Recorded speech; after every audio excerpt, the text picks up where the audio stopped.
These are the top questions for thoracic outlet syndrome that you're going to have a hard time finding an answer for. And I'm here from TOStreatment.com. And the first question most people have is, why is my TOS worse at night? If you're watching this, then you probably know that TOS is created by compression on the nerves and blood vessels, which is then creating your pain. Well, the reason why you're feeling that pain at night is because those muscles are either put on a compressed position or a stretched out position. Let's use the neck, for example. One of the most common areas for people to get TOS is in the scalenes, where the nerves and blood vessels come out of the neck. Now, if you sleep with your head tilted or rotated to one side or another, then one side is either getting compressed and the other side is getting stretched out. Both of these can create TOS-like pain because they're both squeezing the nerves and blood vessels one way or another.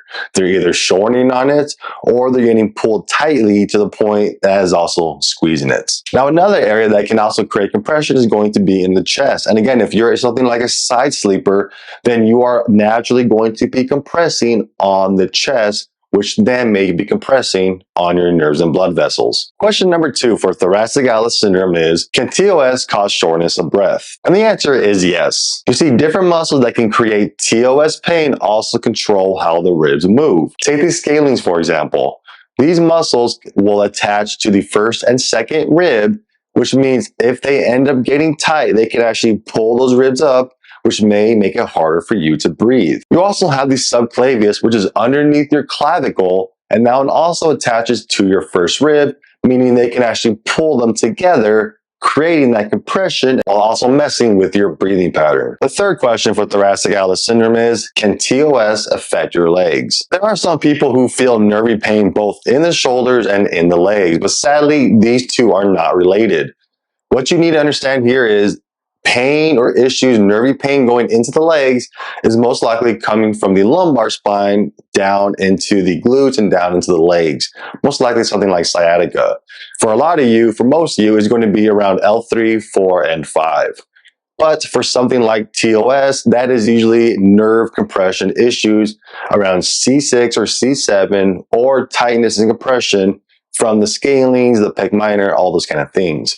So meaning those two nerve areas are so far apart from each other that there's no way they can actually affect each other unless the whole thing was messed up one way or another. So with that said, no, they are not related, but they may create each other, if that makes any sense. Question number 4 for thoracic outlet syndrome is, how can you tell the difference between TOS and carpal tunnel? When you have thoracic outlet syndrome and carpal tunnel syndrome, yes, they both feel similar or almost the same pretty much. But where the nerves and blood vessels are getting compressed, that's how you tell the difference. So, for example, if you have issues just bending the wrist and that begins to create your pain, that's most likely going to be carpal tunnel, because by only moving the wrist, you're not affecting the shoulder. None of that's moving as long as that's in a neutral position. But if that's the only piece that's moving, and that's the only piece that's contracting, that's probably the issue. On the other hand, if you're using your shoulder a lot and that creates your nervy pain either in your shoulder or down your arm, I would call that more TOS, because using your shoulder and that creating your pain, or using your neck and that creating your pain, is most likely TOS, and you just feel it going all the way down to the hands. So again, if you feel pain while only using the wrist, most likely carpal tunnel. If you have pain using the neck and the shoulder, most likely TOS. Just remember, not a doctor. Question number 5 for thoracic outlet syndrome is, how can stress affect TOS? Stress is usually a reaction, right, to something, anger, fear, overwork, things like that. But when we end up getting stressed, our natural body's reaction is to either elevate our neck and curl down a little bit and kind of get hunched over. We don't open up pretty much and relax when we get stressed out. And because of that, some of the most common muscles to do that cramping, to do all that, is going to be your upper traps, your neck muscles, your chest muscles, and all of that. Another thing to think about though with stress is you start to have more shallow breathing usually. And again, that's going to create some kind of TOS pain, because now your scalenes and your subclavius are contracting harder to help with that movement. So pretty much the positions you're always getting in, or even the breathing, all caused by stress, is what can create compression on your nerves and blood vessels because it's usually affecting the muscles around them. Question number 6 for thoracic outlet syndrome is, what are the best ergonomics for TOS? Now for this one, I have 2 main suggestions. One is going to be the position of your monitor, and the second one is going to be the position of your shoulders and your arms. So starting off with the monitor, you want to make sure your monitor is about eye level. I like to put the top of the monitor at about eye level, or when I'm looking forward at a neutral position. A lot of us have laptops these days, or nothing underneath our monitor to bring it up, which makes us lean down or point down with our heads, creating some kind of contraction in our neck muscles. On top of that, we also have to be hunched over for that a lot of the times, which brings us into the shoulders and arms. What we want to do here is, again, the more we have to reach forward and type and all that, the more you're going to contract all these different muscles. So the goal here is to make sure your arms are to your sides, relaxed, and your shoulders are not getting propped up by your armrests. This is a little thing people don't pay attention to, but your armrest will naturally push your shoulders up a little bit, creating a natural contraction in your levator scapula. And even though this isn't a direct correlation with TOS, just having those tight muscles here makes everything else have to compress and get tight as well. So make sure your monitor is level with your eyes, the top of it, whatever you have to do here, and try to keep your shoulders down and back with your arms relaxed and your armrest at a position where it's not pushing your arms up and it's not allowing your arms to get pulled down by gravity.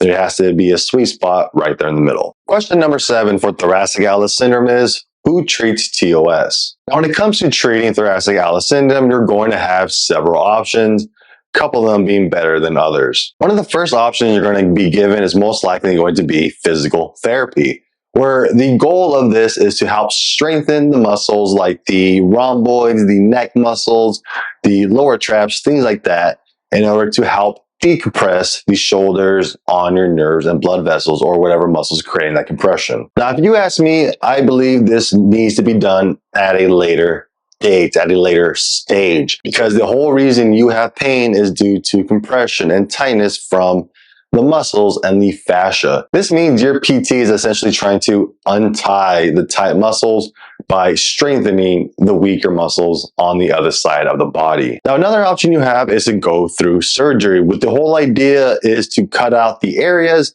that is creating that compression in the first place. This means if your neck muscles or your chest muscles are creating that compression, then say goodbye to those muscles, because they're going to try to chop them out.